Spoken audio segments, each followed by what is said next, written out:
Most picture the fall of Rome as foreign invaders storming the gates. In reality, the Republic was dismantled from the inside by its own legions. To understand how that happened, we must look at the original design of the Roman military.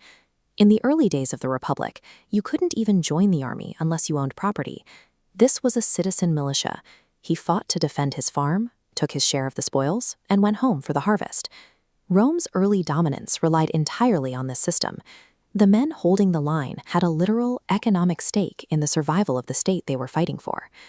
As Rome conquered the Mediterranean, wealth poured into the capital.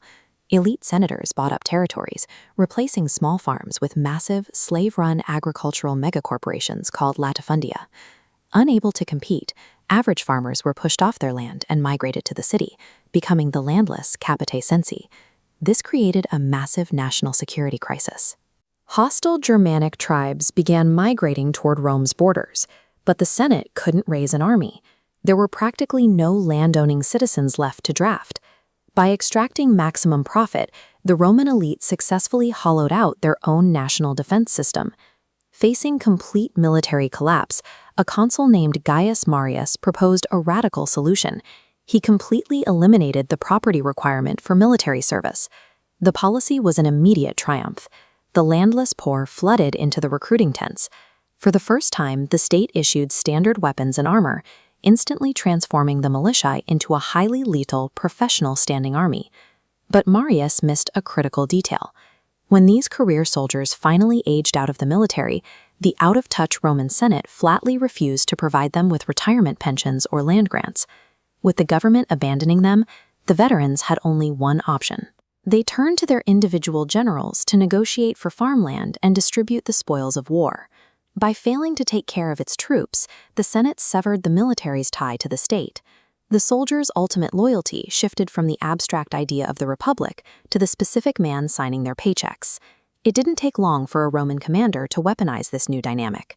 A general named Lucius Cornelius Sulla realized he commanded a private army that answered only to him. When the government attempted to strip Sulla of his command for a lucrative eastern campaign, he simply refused. He ordered his loyal troops to march directly into Rome, violently purging his political enemies and installing himself as dictator. Even that didn't stabilize the system.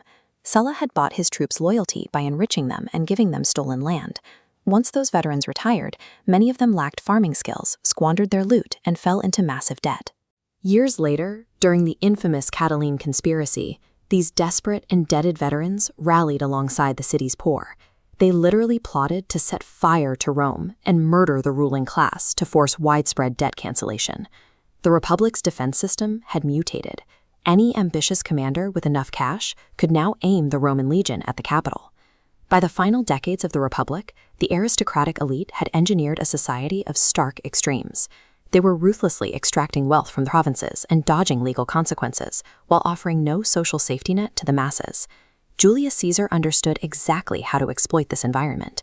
While conquering Gaul, he made sure his men were exceptionally well paid, heavily protected, and completely devoted to him personally. When the Senate finally ordered Caesar to step down and face prosecution, he didn't have to force his men into treason. His army enthusiastically followed him across the Rubicon, because Caesar was literally their only mechanism for survival in a state that had completely abandoned them. His march on Rome ignited a series of catastrophic civil wars that ripped the old government apart. From the ashes, Caesar's heir, Augustus, dismantled the democratic system, replacing it with an autocratic empire. Democracies are rarely murdered by a single ambitious tyrant. They collapse when their institutions become so corrupt and economically unequal that the working class is forced to turn to a dictator just to survive.